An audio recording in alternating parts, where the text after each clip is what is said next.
Tonight, reshaping the workforce. Hundreds of nursing positions to be cut at LHSC. It's going to take over 3 years, if not some cases 5 years, for this to be fully implemented by way of attrition.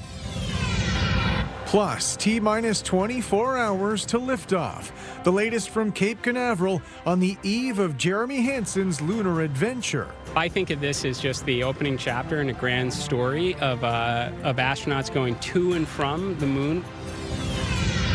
And getting closer to must-win territory. Down 2-0, the Knights' first-round series heads north. We just try to focus on starting well tonight, win tonight's game, and then go from there.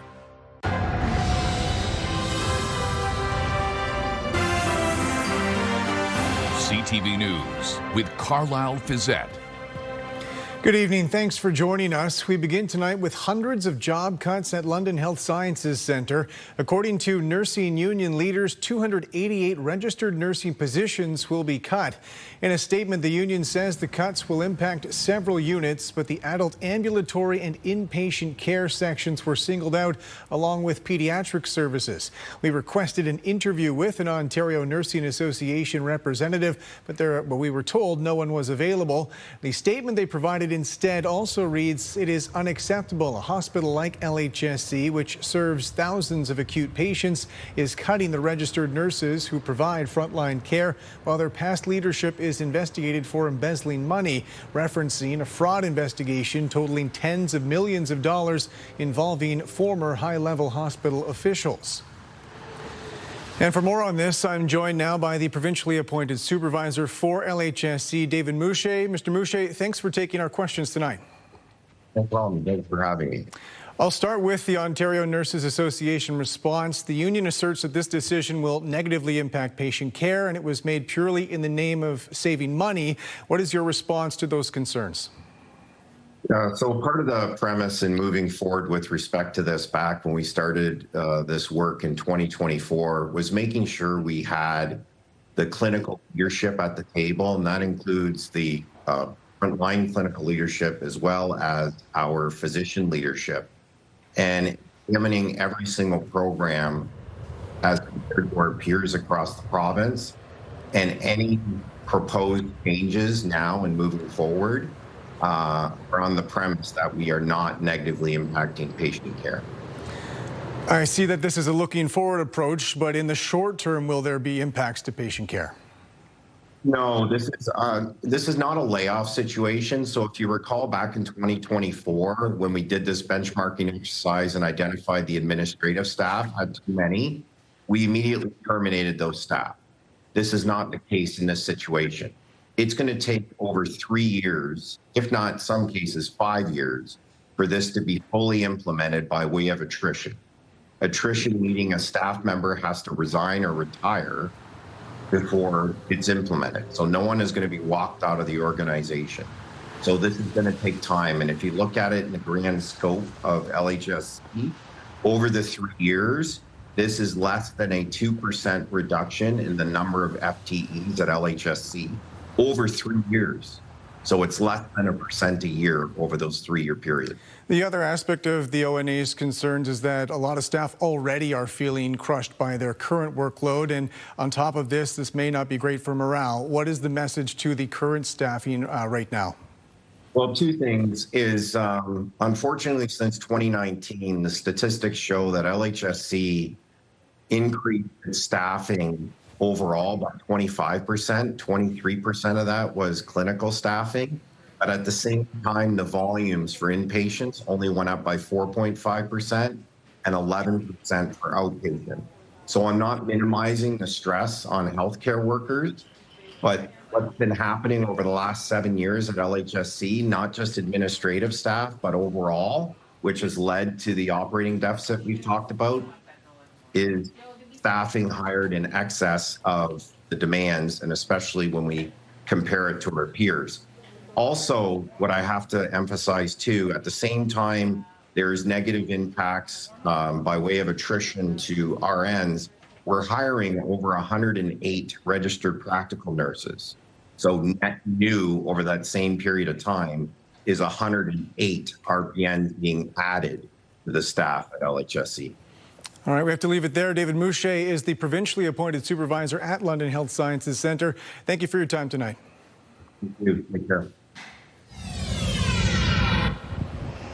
Good evening. We've had some active weather moving through with rounds of thunderstorms and torrential downpours through the day today. That continues tonight. We have a severe thunderstorm watch in effect in through Middlesex County, Lambton, Huron, Perth, stretching to Oxford in areas just outside of Toronto. Severe thunderstorms, intense lightning associated with some of these storms, up to Toonie-size hail and winds gusting upwards of 90 kilometers per hour. Areas being hit by some heavy lightning right now, just moving through the Brussels area, Seaforth, coming into Mitchell. So London, get ready for some thunderstorms in the next couple of hours. Temperatures have been extremely mild through the day today, hitting 20+ degrees. Temperature has dropped, as you can see in Wyerton, down to 3 degrees. So in terms of the cold front slowly making the move southward, that's what's sparking all of this active weather. Coming up, I'll take you through the extended forecast. We'll look ahead to how long these thunderstorms will last, what's more to come as we head toward the weekend. You can start to feel that rain coming down right now.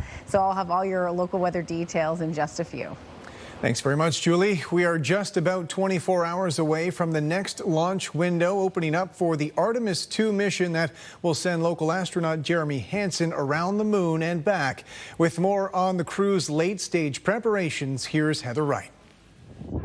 With every second that passes, the Artemis II gets closer to liftoff. There was a lot of smiles today, so felt really good about that. As the team is preparing, I think everybody's pretty excited and understands the significance of this launch. The team has spent the day doing a number of final checks to the spacecraft, which will soon embark on a 10-day mission around the moon, while the astronauts, including Canadian Jeremy Hansen, remain in quarantine, waiting for tomorrow's planned launch. He'll be spending time with people who are really close to him, family, and he's probably going to be going to bed really early and sleep shifting so that they can get on the schedule they'll be on for this moon mission. Now, whether or not he'll be successful, I don't know. Do you think you'd be able to sleep if you were going to the moon the next morning? Joshua Kutrick is a Canadian astronaut who says a lot needs to go right for a successful liftoff tomorrow. It's immensely complicated. It is the most powerful rocket that's ever been built, and it's full of millions of high-tech components. So technologically, this is a very big challenge. And the challenges are only going to grow, with NASA unveiling ambitious plans for space exploration, including a moon base by 2030. I think of this as just the opening chapter in a grand story of astronauts going to and from the moon with great frequency. To achieve those goals, NASA Administrator Jarek Isaacman says collaborating with international partners like Canada will be critical. Canada is leaning forward with robotic expertise for our ambitions on the lunar surface. It's exciting to think about the potential when you're not just going to the moon for a couple of days, but actually trying to create an enduring presence for, its scientific and economic potential. Canada's partnership with NASA dates back decades, with Hansen set to become the first non-American to travel to deep space. It is space diplomacy, and Jeremy is emblematic of that. Absolutely. He brings a huge, powerful capability, but it's also the whole country and our industrial capabilities, what we bring to the table. That's why we're here. The launch window officially opens at 6:24 p.m. tomorrow. And while officials say there is an 80% chance of favorable weather, these strong winds and cumulus clouds are in the forecast, something NASA's weather officer will be keeping a close eye on as we get closer to liftoff. Heather Wright, CTV News, Cape Canaveral, Florida. A new report is suggesting an economic slowdown this year for London amid ongoing uncertainty across multiple sectors.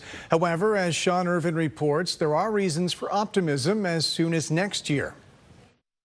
After recent gains, London's economy is set to sputter in 2026.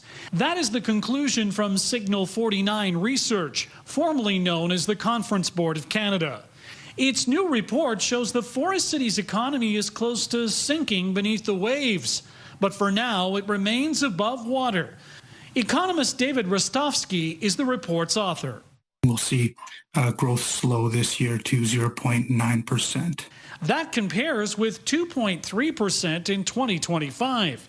There are multiple reasons why output has dipped, but you can probably guess the largest factor. The ongoing uncertainty around tariffs and the trade situation with the United States. While manufacturing will continue to be hard hit, other sectors will feel the pinch as the city's unemployment rate sits at nearly 9%. That is the highest level since the pandemic. But that's the bad news. The good news is the dip is not expected to last long. We're calling for a rebound in economic activity in 2027. An anticipated easing of U.S. tariffs and growth in construction and healthcare will add to spin-offs from the Volkswagen PowerCo plant in St. Thomas. Ratovsky cannot understate the impact of the latter. It should bode well for the region's construction sector as well as the manufacturing sector, and that positivity will seep into other sectors such as transportation and warehousing. However, should the Volkswagen PowerCo plant delay its opening or operate under capacity, London's economic model could change. While there are no indications that the plant is anything but full steam ahead, Rostovsky agrees its success is at the center of economic projections for the region. To remove that from the equation, then we would see a bit more of a bleaker output, especially within employment as well as production. However, if things do go as planned, London is on track to become an economic leader in the future. We do expect the London region to outperform many of the other CMAs within Canada. In London, Sean Irvin, CTV News. The London Transit Commission is switching providers for its specialized service. With more on the winning bid taking over operations from Voyago, here's Brian Bicknell. Yeah, a new day dawns. A longtime advocate for better paratransit service, Jeff Preston says he's cautiously optimistic with the new choice of provider. The London Transit Commission has announced GTA-based Talk Transit as the winning bidder in the next specialized service contract for London. And I think that this new provider is hopefully yet another step forward, that hopefully we're going to see some of these problems in terms of, drivers and buses and getting fleet up to full capacity. Hopefully this new organization is able to do a better job. The contract with Talk Transit is for 5 years, beginning in August of 2027, with an option to extend for 2 years. LTC Chair Councillor Skylar Frank likes that the company has experience in transitioning services. I think that they have the experience and capacity to make sure that the transition is as seamless as possible, and they will be reporting back after the contract signed about what that implementation plan actually looks like. And I think at that point we can identify how smooth and if there's any gaps that we need to address. 5 transit companies submitted tenders, including existing provider Voyago, which placed 3rd in the points system. Councillor Sam Trosso, who sits on the LTC, not happy he couldn't see the bids, but satisfied with the outcome. I'm disappointed. I think I can handle confidential information, but I am very optimistic that we are going to be seeing some improvements. But we have to gain the confidence of our riders back. No information on staffing at this time, but Jeff Preston says he believes there would be value in employing operators displaced by the switch in service provider. I think there is real value in people, particularly who've been driving for a while. They know the city. They're starting to get to know the clients on the ridership. They know where people get dropped off at, where they get picked up at. There is some institutional knowledge there. LTC staff says any incremental capital costs that come with the transition will be funded by reserves. Now that commissioners have been presented the report, the contract can now be finalized. Brian Bicknell, CTV News. A London man was convicted of manslaughter today for selling drugs that led to a woman's death 3 years ago. With more on the judge's reasoning, here's Rita Ismail. Inside a London courtroom, Justice Mark Garson found 35-year-old Jordan Cawley guilty of manslaughter and criminal negligence causing death. The charges stem from the death of Christina Bestward in May of 2023. The court heard Bestward died inside her central London home after she and her spouse Daniel Gale consumed cocaine purchased from Mr. Cawley. During his ruling, Justice Garson delivered a warning to street-level drug dealers, saying it does not matter if JC, Mr. Carlyle, believed he was trafficking cocaine. It is irrelevant whether JC knew he was trafficking cocaine laced with fentanyl. Both are controlled substances. A mistaken belief that the substance trafficked was pure cocaine would not constitute a defense. During the trial, the court heard expert testimony that showed both fentanyl and cocaine were present in Bestward's system at the time of her death. The 41-year-old mother died from multi-drug toxicity. Gail also overdosed but survived after being rushed to the hospital. Justice Garson rejected the defense argument that the drugs could have been purchased elsewhere, noting evidence showed Carlyle had been the couple's cocaine supplier for nearly 2 years. The judge said the evidence clearly and convincingly established that Carlyle trafficked cocaine contaminated with fentanyl. A sentencing date has not yet been set. In the meantime, Carlyle remains out on bail wearing an ankle monitor. Rita Ismail, CTV News. The head of St. Joseph's Healthcare says the last 2 dogs at the hospital used in research testing have now left the facility. The hospital issued a statement attributed to President and CEO Roy Butler. It indicates the remaining 2 dogs began their transition to family homes today. The research program at Lawson ended last August. The dogs were then transferred to Western University's Animal Care Committee. 6 of those dogs were rehomed back in September. There was broad public backlash after the nature of the experiments was reported last summer, including condemnation from the Premier, who promised legislation to ban medical testing on animals like dogs and cats. London's mayor took aim at Enwave Energy today for not contributing to the cost of new boilers in 4 municipal buildings slated to lose heat this fall when a steam pipe is decommissioned. Enwave should be paying these costs, not us. And that's my expectation of them. Whether we have any legislative ability to make them, we don't. But it's still the right thing to do. We've really been treated very poorly here. And we're being backed into a corner.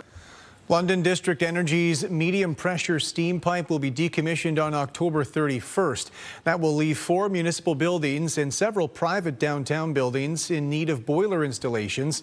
Council had little choice but to approve spending more than $11 million on systems in City Hall, Centennial Hall, Museum London and the Central Library. A major breakthrough for local lobbying efforts. Municipalities have been asking the provincial government to take over ownership and maintenance of a long stretch of Highbury Avenue. So uploading this, I think, is very important from a regional point of view in terms of the future for our whole area. While attending an infrastructure conference today, representatives from London, Elgin County and St. Thomas were asked by the provincial government for council resolutions endorsing the plan. A section of Highbury from the Thames River in London to Yarmouth Yards in St. Thomas requires extensive upgrades to accommodate the PowerCo facility and other businesses. The move would save the municipalities millions in maintenance and reconstruction costs. Mayor Morgan says today's request indicates a decision is coming soon. This is an important part of the province that the province has invested heavily in, as has the federal government. And I think, returning this as a provincial highway, which it once was, makes a lot of sense for all partners involved. And I feel like this is actually getting a lot of traction and is really close to coming to a positive resolution. The city's overnight seasonal parking ban will lift tonight. Residents will be allowed to park on city streets without a pass until November 14th for a maximum of 18 hours at a time. This only applies to personal vehicles. Commercial trucks, trailers and RVs are still restricted, and all other parking regulations remain in place. The London Knights are in Sault Ste. Marie tonight, trying to dig themselves out of a first-round playoff series deficit. They dropped both games on home ice to start the series. Brent Lail has more on their prospects ahead of Game 3. It's essentially a must-win for the London Knights tonight in Sault Ste. Marie. After dropping the first 2 games of the series here at home, they can't afford to go down 3-0. There is optimism, even though we're down 0-2 and we lost both of our home games. But again, we just try to focus on starting well tonight, win tonight's game, and then go from there. Puck pass for Brady Martin, shoots, scores! The Knights are coming off a heartbreaking Game 2 loss where Brady Martin scored with just seconds left in overtime. I think the mindset is just to try not to look too far ahead. I think that, we have to just worry about, the structure and the adjustments that the coaches, I've talked to the players about in video and will continue to this afternoon before the game, and making sure that, we're prepared to come out with a good first shift and a good first period. The Knights believe special teams will be key in Game 3. Odd man advantages are producing the majority of scoring chances. We need to make sure that, if we are taking a penalty, it's one that's going to, stop a goal or a real good scoring chance of something that might affect the game. Our defensive structure off the in our own end and how we defend off the rush is going to be important. And then lastly, just, making sure we get to the net and try to find second and third rebound chances and making sure, we screen George and make it difficult on him. At least if he's going to have to make saves, it's going to have to be looking through people or around tips and screens. Game 3 had an original start time of 8 p.m., but that is now being changed and the puck will drop just after 7. Carlyle, back to you. Thanks very much, Brent. Prospective trades workers from across Huron-Perth were in Listowel last week taking part in a skilled trades competition. With more on their handiwork and the potential careers ahead of them, here's Scott Miller. Future carpenters, welders, and electricians strutted their stuff at a Skills Ontario competition in Listowel last week, vying for a shot at being the best of the best in all of Ontario. They love what they do, they are talented, and it gives them a platform and an opportunity to be able to show that on a day like today, where they start with a project and finish at the end of a day and get some feedback from our judges and potentially advance to the next round for Skills Ontario, whether that's qualifying or the provincial competition in Toronto. Making it to the provincial big competition would be a dream for competitors like grade 12 student Dylan McNeil, but it's really the sense of accomplishment that comes with building something with his mind and hands that's appealing to him. You can have $200 worth of lumber and then you turn it into a table that somebody might pay, $300-400 for, and you come here at 8 in the morning and it's just a pile of wood, and you leave with a table and bench, and it's cool to see the progression in that short time. 700,000 of Canada's 4 million skilled tradespeople will retire in the next 2 years. 100,000 of those will be required in Ontario alone, just in the construction industry. For years, skilled trades simply wasn't cool at school, but that is slowly changing. I think about 3 years ago we started it and we had maybe 4 people, 6 people competing. Today I think we're around the 10 to 12 people, and I'm just hearing students in the halls, how do we get to be a part of this next year? I'm like, this is exactly what we're hoping for, right? So it's going to keep growing. Treating the skilled trades like a sport or competition does help entice some high schoolers to take the leap as well, says Froud, who is already planning for next year's Huron-Perth Skills Ontario competition. You can do in school that's not like normal schoolwork, and you have a lot of uses for it out there in the world. It does give them connections and network with people where potentially when they leave high school or even summer job or through an apprenticeship through OYAP, that's an opportunity where they've met someone, they've made a connection, they've shown how skilled they are in an area, and then potentially that could lead to something further down the line. In Listowel, Scott Miller, CTV News. When we come back, gas prices surging. Details on the broader effects throughout the rest of the economy. Plus, running the risk of fraud trying to get a hold of World Cup tickets.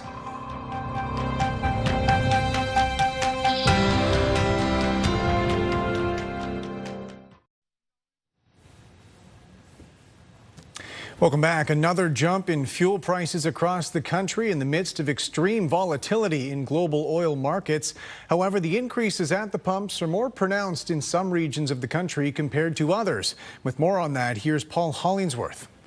Gas is up 7.1 cents a litre in Halifax, more than 8 cents on PEI, with even bigger jumps for diesel in both provinces. I'm leaving my truck in the yard. Analyst Carol Montroy says the war in Iran is having a direct impact on the price of raw materials and crude oil. The result is a crushing reality for Canadian consumers. Many jurisdictions in Canada now are above $1.90 a litre, and even Vancouver is above $2 a liter. According to Montroy, with a prolonged war now feared, oil and gas markets are responding with extreme volatility, affecting supply and cost. When this crisis started, Paul, we were talking about the key theme, which was trying to avoid escalation. Unfortunately, what we're seeing in the Middle East now is an escalation. This was supposed to be, according to President Trump, a conflict that would have lasted a couple weeks. We're now past a month. The spike in fuel prices is also impacting the overall economy. The owner of this coffee shop says his operating expenses are now sitting at all-time highs. We're in the coffee business. We're in the milk business because we serve a lot of lattes. So, yeah, it's unfortunate. I'm not sure if there's going to be an end in sight. Commuter Jim Jackson is so fed up with the price of gas, he's now driving a newly purchased hybrid car. Fuel prices obviously play a factor. Montroy has a warning. As long as the war rages on, Canadians should brace for more bad news. The trend is not good, and it's a direct relation with what's happening in the Middle East now around the Hormuz Strait. Carol Montroy does not like to make predictions when it comes to price increases for gas, but he's not afraid to manage expectations. He says if this war continues, possibly long term, there could be gas price increases well into the summer season. Paul Hollingsworth, CTV News, Halifax. Canada's World Cup opponents are now set after the final round of European qualifiers today. They'll take on Bosnia and Herzegovina in their opening match on June 12th in Toronto. It's one of the tournament's marquee matchups, and scam artists are already taking advantage of fans trying to get tickets. With more, here's Adrian Gabriel.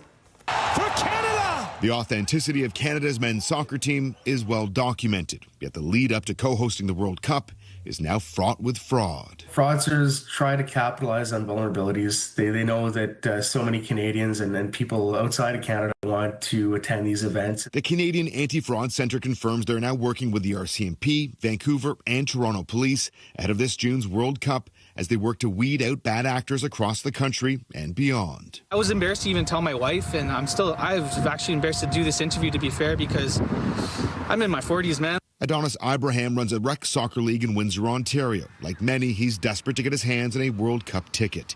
He ended up on Facebook Marketplace, where he shared that he was looking for a single ticket to Canada's opener in Toronto. Good. Someone, apparently named Ava Green, sent Ibrahim this message. They agreed on a price of $400, half of which he paid up front.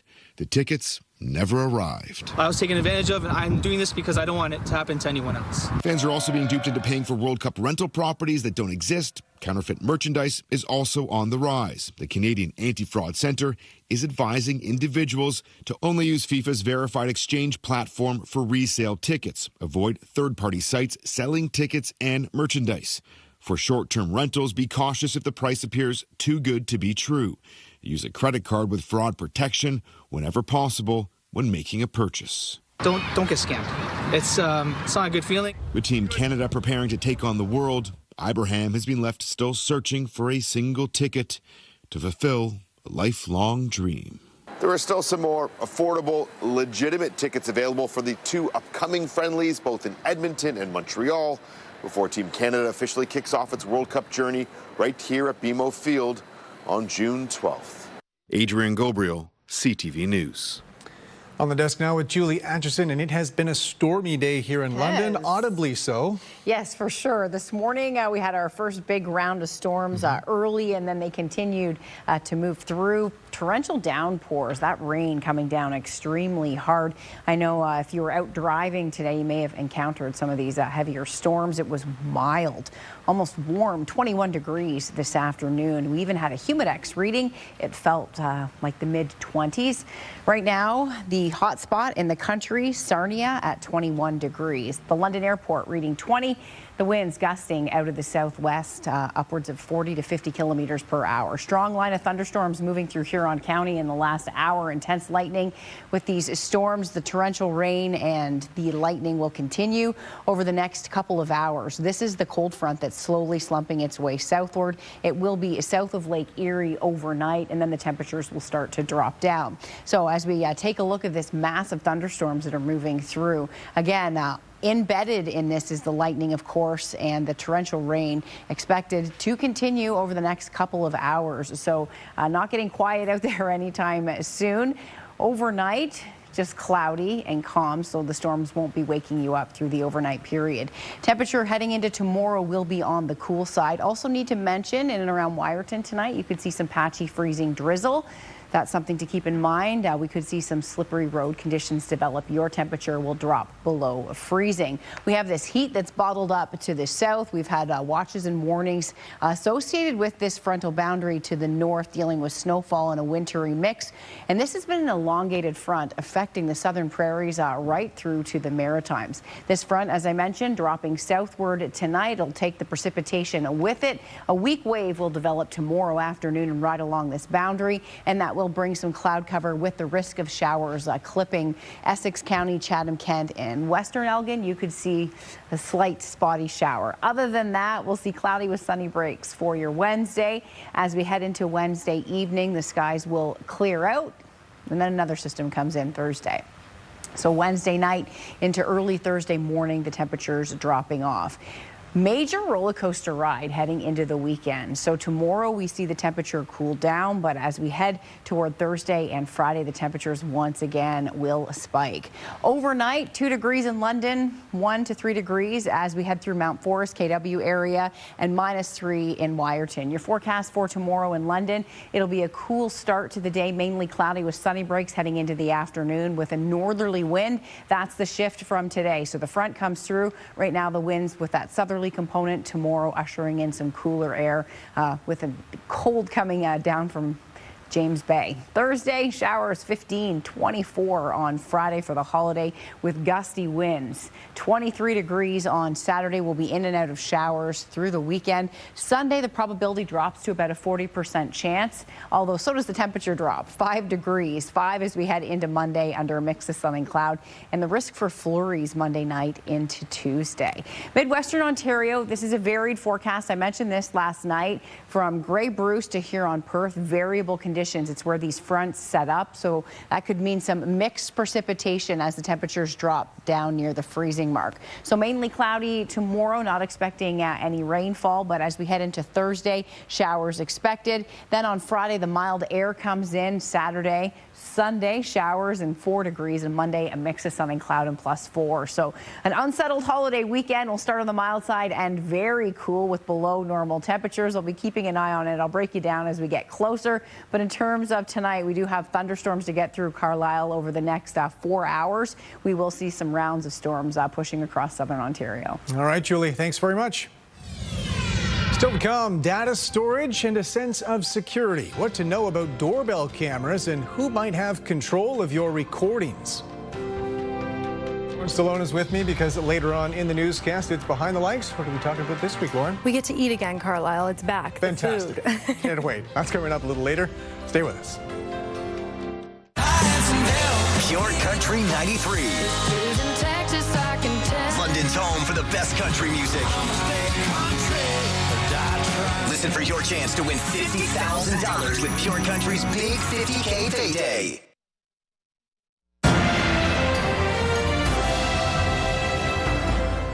Canada Post officials say they're planning for discussions about ending door-to-door mail delivery. The Crown Corporation issued a statement today describing a transformation into a more sustainable operation. The statement indicates post office officials are reaching out to bargaining agents to consult on proposed changes. After that, they say they'll reach out to municipal officials and other stakeholders. A warning for anyone with video doorbells. Depending on the model, you may not have direct access to everything it records. With more on the differences and when those can matter, here's Pat Foran. Whether you're on the lookout for porch pirates, wild animals, or car thieves, a video doorbell can come in handy. They've been around for years, but some of us might not realize how they work behind the scenes. Most video doorbells capture footage from wherever they're mounted and send it to manufacturers' cloud-based servers. And in most cases, you need a monthly subscription to save and access those recordings. Usually with most cameras, when you are recording and it goes to the cloud, but you don't have a subscription, the recording is not saved. It might temporarily get stored on the server, but it is eventually deleted. In rare situations, companies can still recover footage scheduled for deletion, which may have happened in the Nancy Guthrie case, but that process can take a lot of time and effort and isn't something you should rely on. Many consumers prefer cloud storage because it's convenient and offers extra features.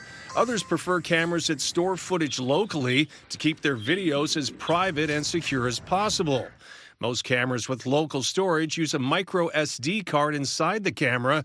Researchers also suggest another option for local storage. The safest thing to do is get a model that has a separate hub or base station that the micro SD card goes into, and you can place that somewhere, else in your house that's far away from the camera.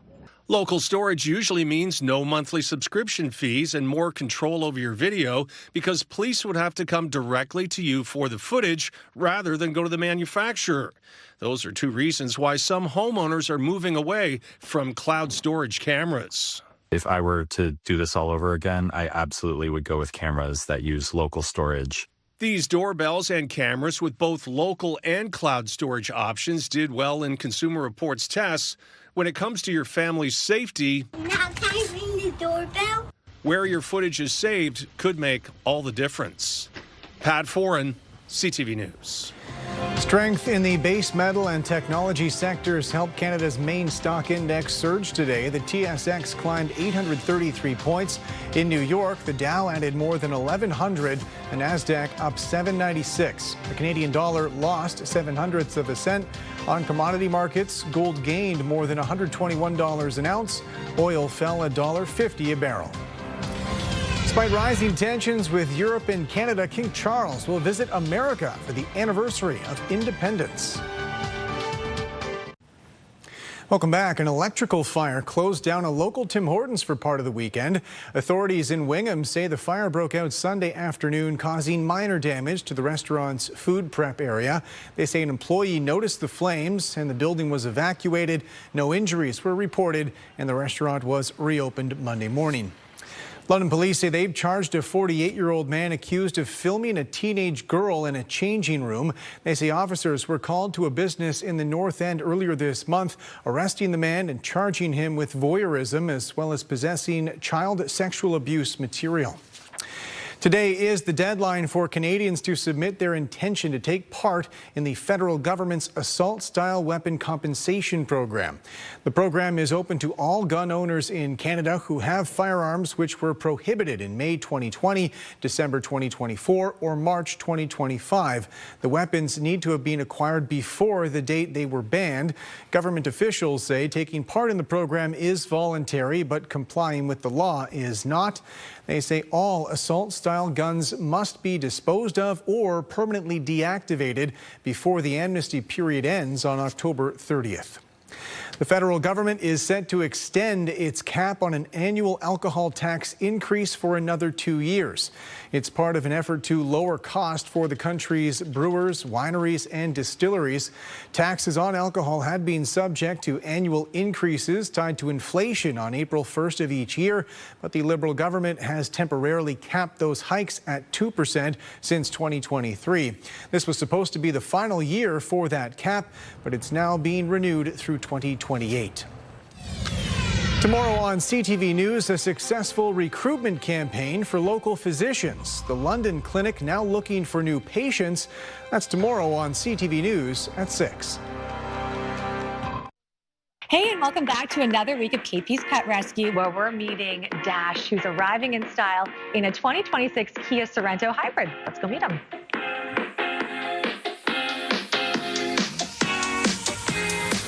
This is Dash. Dash is the sweetest 8-year-old one-eye wonder. He is a Husky Shepherd mix from way up north. So he was actually flown in from up past Thunder Bay, rescued by Happy's Place. And now he's looking for his forever home after his owner passed away. So he's just looking for a new forever home to love him. He's, again, full of life and energy and love. He loves hikes. He loves car rides. He loves walks. He's really, really a good boy. He's great with other dogs, kids. He loves people. Not cat tested, but overall, as you can tell, just a 10 out of 10 boy. If you're interested in adopting, visit happysplace.ca for more information. Special thanks to London's Airport Kia for sponsoring KP's Pet Rescue. I love seeing all your photos of spring. Signs of spring continue, and we'll show those photos in the coming weeks. Thank you so much, Robert Sadler, for sending this photo in. Temperatures will dip down tonight near the freezing mark in parts of the region, and a cool Wednesday on the way. We're heating back up with showers developing Thursday and unsettled into the holiday weekend. King Charles is expected to visit the United States next month. The King last met with President Donald Trump in the UK in September. Buckingham Palace officials say the trip is about celebrating the 250th anniversary of American independence while marking the special relationship between the US and UK. One of Canada's most renowned human rights advocates has died. Stephen Lewis was a former Ontario NDP leader who worked with the United Nations, drawing attention to the AIDS epidemic in Africa and around the world. With more on his legacy, here's Annie Bergeron-Oliver. A passionate and determined humanitarian, Stephen Lewis never hesitated to speak his mind. What kind of a world do we live in where the life of an African child or an Asian child is worth so much less than the life of a Canadian child? After dropping out of law school in the 1960s, Lewis moved to Africa and became a lifelong advocate for the region, committed to improving the lives of those struggling through the HIV and AIDS epidemic. You witness it, and you experience a kind of simultaneous spasm of helplessness and anger and resolve. His dedication led to more than 2 decades with the United Nations, serving in positions from Canada's UN ambassador to deputy director of UNICEF. Congratulations. And a UN special envoy for AIDS in Africa. I cannot remember in my entire adult life scenes of such unendurable human desolation. It was heartbreaking. Lewis was immersed in politics from a young age. There isn't a law on the statute books of this country that doesn't carry the imprint of the CCF and the NDP. His father, David Lewis, served as the National Secretary of the Canadian Commonwealth Federation, or CCF. When his dad was leading the federal New Democrats, he was leading the party in Ontario. And decades later, just days before his death, Lewis's son Avi would go on to become the federal NDP leader. There's something almost quaint in the Russians investigating the NDP. His debating skills, compassion, and his honesty gained him widespread respect at home and abroad. What we have been suggesting is an agenda of work for Ontario, an agenda of work which implies a shared government and a shared leadership which the people of this province seem to be conveying to the politicians. A life of leadership that will live on through the continued work of the Stephen Lewis Foundation, a nonprofit that since 2003 has helped provide care for women, children, and communities suffering from AIDS and HIV. I was clobbered by the carnage of the pandemic that I was witnessing in Africa and desperate to do something about it in a concrete way. And thus the foundation was formed. A legacy of bringing attention to the plight of those less fortunate and forgotten. Annie Bergeron-Oliver, CTV News, Ottawa. And coming up on the other side of the break, it's Behind the Lights. Lauren and Julie back with me now. And we've got these. They're sitting right in front of me. They smell delicious, Lauren. What are they? We're going to try some delicious Italian delicacy desserts. They look tasty for sure. That's coming up. Stay with us. London's top stories. We have breaking news tonight out of Ottawa. The latest in the breaking news alerts. I'm tracking an area of severe weather. It'll start. And watch live. A development now to a story from City Hall we brought you. Download the CTV News app.